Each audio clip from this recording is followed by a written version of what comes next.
Hi everybody, welcome to Northern Ag TV. I'm Coulter Brown, and yes, today is the day. Rematch between the Montana State Bobcats and the North Dakota State Bison in Frisco, Texas for the National FCS Championship. It's gonna be a good one. You know, it's been 40 years since the Bobcats have won a national championship, whereas I think the Bison have won like 9 out of the last 15. So we need some retribution here. You know, it was what, 2-3 years ago, the Bison knocked the Cats out, and they've really ended our season 4 of the last 5 years, so we're excited for a good game, and no matter how it turns out, proud of the Cats for a great season.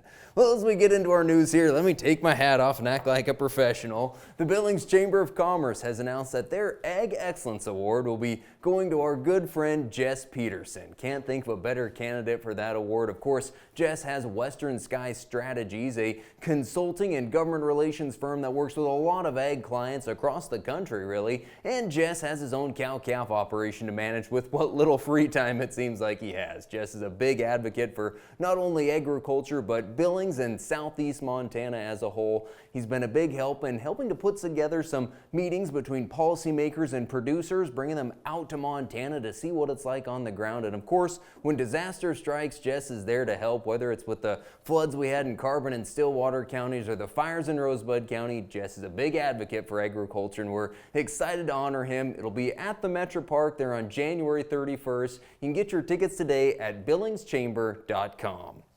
Well, for our young producers in Montana and Wyoming, a couple of good leadership events coming up actually at the same time. The Montana Farm Bureau has their Young Farmer and Rancher Leadership Conference. That'll be in Missoula this year, January 17th through the 19th. And then the Wyoming Farm Bureau Young Farmer and Rancher Conference, that's in Cody at the same time. Looking at the schedules, both of them have some great speakers, workshops, tours at both events, networking opportunities, and having attended both, I can tell you they're both a lot of fun. Find the information to register at northernag.net.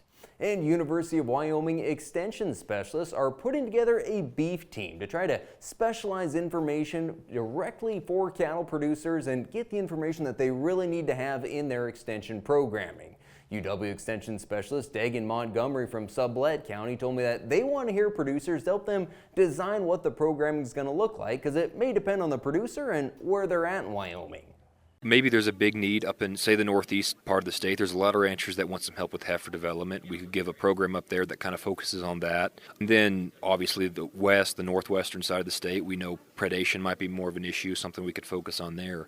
We're really trying to also put together some resources. A big effort the Sheep Task Force has gone through that I think has been productive is taking some of those really technical pieces that the university and other people put out that are really kind of science and statistics heavy and condensing that down to a kind of producer-friendly format where they can get what they need out of it and say, okay, this is the meat of it, these are the results, and put that into something that's brief enough that you're going to look through it and find what you need, but you don't need to sit there and sift all day long. Well, thanks so much for joining us for this morning's report. We'll be back to talk about our markets right after this. From the beginning, we've worked closely with farmers. BNSF's ties to the agricultural community go back 175 years. Together, we've innovated to make the U.S. agriculture supply chain one of the most efficient and productive in the world. Our strong relationship powers BNSF still today and helps us move the nation like no one else can. At BNSF, we move the nation for you. Talking with someone that you know is stressed out, those are difficult things to approach, but if you're good friends with those people, reach out and say, I'm here to talk to you. We can find somewhere to get some assistance. It's hard to get involved, but at the same time, you want to just say, hey, there is help available. For more tips in dealing with stress in agriculture or for free counseling for egg producers, visit beyondtheweather.com. Well, it was certainly an exciting start to 2025 for our markets. You know, cattle futures began surging to triple-digit gains and actually live and feeder cattle at or near contract highs. And then Friday, we saw the feeder cattle give most of it back, but live cattle holding on to those gains thanks to the cash trade coming in $2 to $3 higher on the live sales from $195 to $200, and the dress trade $4 to $6 higher from $310 to $315. Helped that packers were short bought coming into the new year, so they had to pony up the money to own the cattle.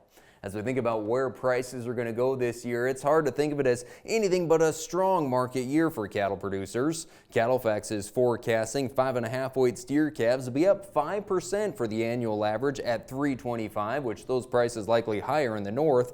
8 weight yearlings forecast average $257. Fed steers expected to average $1.90 with a high of $202. Cull cows projected even higher again with a range of $115 to $150, average at $132.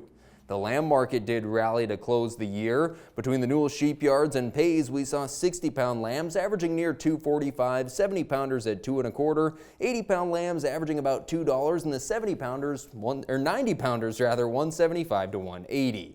And a tough start to 2025 for the wheat market, with contracts down 15 to 18 cents last week, and unfortunately Friday we hit new contract lows for most of the wheat. No new news to trade on, spillover pressure from the soybeans, and a 2-year high in the dollar, all kind of combining to pull the wheat lower. Double-digit losses across the board Friday, with March spring wheat closing at $5.77 and winter wheat at $5.39. Well, thanks so much for joining us for today's Northern Ag TV. I'm Coulter Brown, and go Cats!